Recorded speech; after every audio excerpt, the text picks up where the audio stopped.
ಕೇಳಿದಶ್ವತ್ಥಾಮ ಕಿಡಿಗಳ ನಾಲಿಗಳಲು ಗುಳಿದನು. ಕೇಳಲೆ ಕೂಡ ಸೂತನ ಮಗನೇ, ಸುಭಟಾಂಗದಲ್ಲಿ ಖರೆಯನಲ. ಕೀಳು ಜಾತಿಗೆ ತಕ್ಕ ನುಡಿಗಳು ಮೇಳವಿಸಿದವು. ಕುಲವ ನಾಲಗೆ ಹೇಳಿತು ಎಂಬುದು ತಪ್ಪದಾಯಿತು ಕರ್ಣ. ಕರ್ಣ ಕೇಳೆಂದ. ಎಲ್ಲರಿಗೂ ನಮಸ್ಕಾರ. ವಿರಾಟ ಪರ್ವದ 7ನೆಯ ಸಂಧಿ 15ನೆಯ ಪದ್ಯ. ಕರ್ಣ ಮತ್ತು ಕೃಪಾಚಾರ್ಯರ ನಡುವೆ ರಣರಂಗದಲ್ಲಿ ವಾಗ್ವಾದಗಳು ನಡೀತಾ ಇದೆ. ಕರ್ಣ ಕೃಪಾಚಾರ್ಯರನ್ನು ಹೀಯಾಳಿಸೋ ಭರದಲ್ಲಿ ಇಡೀ ಬ್ರಾಹ್ಮಣ ಸಮುದಾಯವನ್ನೇ ಹೀಗೆಳೆಯುತ್ತಿದ್ದಾನೆ. ಇದನ್ನೆಲ್ಲ ಕೇಳುತ್ತಿದ್ದ ಅಶ್ವತ್ಥಾಮ ಕೃಪಾಚಾರ್ಯರ ತಂಗಿಯ ಮಗ. ಆತ ತನ್ನ ಕಣ್ಣುಗಳನ್ನು ಕೆಂಪಗೆ ಮಾಡಿಕೊಂಡು ಮಾತಿನಲ್ಲೇ ಬೆಂಕಿಯುಗುಳುತ್ತಾನೆ. ಅಂದರೆ ಅಷ್ಟು ಕೋಪೋದ್ರಿಕ್ತವಾಗಿ ಮಾತಾಡ್ತಾ ಇದ್ದಾನೆ. ಅವನು ಕರ್ಣನಿಗೆ ಹೇಳ್ತಾನೆ, ಕೇಳೋ ಸೂತನ ಮಗನೇ, ಸುಭಟಾಂಗದಲ್ಲಿ ಅಂದರೆ ಉತ್ತಮರಾದ ವೀರರಿರುವ ಈ ರಣರಂಗದಲ್ಲಿ ನೀನು ಒಬ್ಬ ವೀರನಿಗೆ ತಕ್ಕಂತಹ ಮಾತುಗಳನ್ನು ನೀನು ಆಡ್ತಾ ಇದೀಯಾ ಅಂದ್ಬಿಟ್ಟು ಕೇಳ್ತಾನೆ. ಆಮೇಲೆ ಕುಲವನ್ನು ನಾಲಿಗೆ ಹೇಳಿತು ಅನ್ನುವ ಗಾದೆಯಂತೆ ನಿನ್ನ ಕೀಳು ಜಾತಿಗೆ ತಕ್ಕ ಮಾತುಗಳು ನಿನ್ನ ಬಾಯಲ್ಲಿ ಬರುತ್ತಿವೆ ಎಂದು ಸಿಕ್ಕಾಬಟ್ಟೆ ಕೋಪದಿಂದ ಆರ್ಭಟಿಸ್ತಾನೆ. ನಮ್ಮ ಮಾತು, ನಮ್ಮ ನಡೆ ನುಡಿ, ನಮ್ಮ ವ್ಯಕ್ತಿತ್ವವನ್ನು ತೋರುತ್ತೆ. ಅದನ್ನೇ ಅಶ್ವತ್ಥಾಮ ಇಲ್ಲಿ ಹೇಳ್ತಾ ಇದ್ದಾನೆ.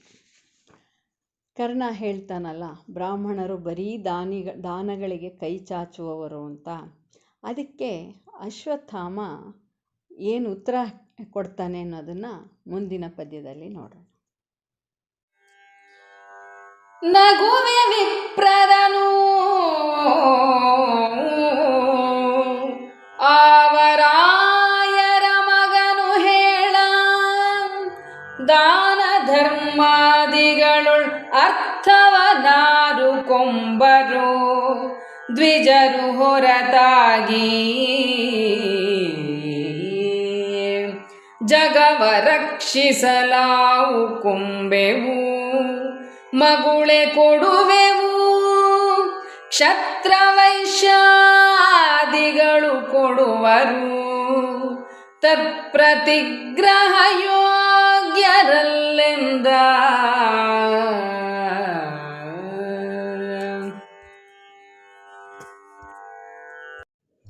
16ನೆಯ ಪದ್ಯ. ಅಶ್ವತ್ಥಾಮನು ಕರ್ಣನಿಗೆ ಹೇಳುತ್ತಾ ಹೋಗುತ್ತಾನೆ, ಬ್ರಾಹ್ಮಣರನ್ನು ನೋಡಿ ನಗ್ತಿಯಲ್ಲಪ್ಪ ನೀನು, ಅಪಹಾಸ್ಯ ಮಾಡ್ತೀಯಲ್ಲ. ನೀನು ಯಾವ ರಾಜನ ಮಗ ಅದನ್ನು ಹೇಳಪ್ಪ ಎಂದು ಮಾತಿನಲ್ಲೇ ತಿವಿಯುತ್ತಾನೆ. ಕ್ಷತ್ರಿಯರು ವೈಶ್ಯರು ಕೊಡುವ ದಾನಗಳನ್ನು ಬ್ರಾಹ್ಮಣರನ್ನು ಬಿಟ್ಟು ಬೇರೆ ಯಾರು ತಗೋತಾರೆ? ಜಗತ್ತನ್ನು ರಕ್ಷಿಸಲು ಮತ್ತು ಜಗತ್ತಿನ ದಾನಿಗಳ ಕ್ಷೇಮಕ್ಕಾಗಿ ಯಜ್ಞಯಾಗಾದಿಗಳನ್ನು ಮಾಡಿಸಿ ದಾನವನ್ನು ಬ್ರಾಹ್ಮಣರು ತೆಗೆದುಕೊಳ್ಳುತ್ತಾರೆ. ಹಾಗೆ ಅವರಿಗೆ ಯಾರು ದಾನ ಕೊಟ್ಟಿರುತ್ತಾರೋ ಅವರಿಗೆ ಒಳ್ಳೆಯದಾಗಲಿ ಎಂದು ಹರಸಿ ವೇದಘೋಷಿತವಾಗಿ ಆಶೀರ್ವಾದದ ಮೂಲಕ ಅವರಿಗೆ ಹಿಂದಿರುಗಿಸಿ ಕೊಡುತ್ತಾರೆ. ಕ್ಷತ್ರಿಯರು ವೈಶ್ಯರು ದಾನ ಕೊಡುತ್ತಾರೆ. ಆದರೆ ಆ 2 ವರ್ಗದವರು ದಾನ ಪಡೆಯಲು ಅರ್ಹರಲ್ಲ ಎಂದು ಅಶ್ವತ್ಥಾಮ ಕರ್ಣನಿಗೆ ವಿವರಿಸಿ ಹೇಳ್ತಾ ಇದ್ದಾನೆ. ವರ್ಣಾಶ್ರಮದಲ್ಲಿ 4 ವಿಧ: ಬ್ರಾಹ್ಮಣ, ಕ್ಷತ್ರಿಯ, ವೈಶ್ಯ ಮತ್ತು ಶೂದ್ರ. ಇದು ಯಾವುದು ಇಂದಿನ ಜಾತಿ ವಿಂಗಡಣೆ ಅಲ್ಲ. ಅವರವರ ಕಸುಬಿಗೆ ಅನುಗುಣವಾಗಿ ಆಯಾ ಆಶ್ರಮವನ್ನು ಸ್ವೀಕರಿಸಬಹುದಾದ ಸ್ವಾತಂತ್ರ್ಯ ಅಂದಿನ ಕಾಲದಲ್ಲಿ ಇತ್ತು.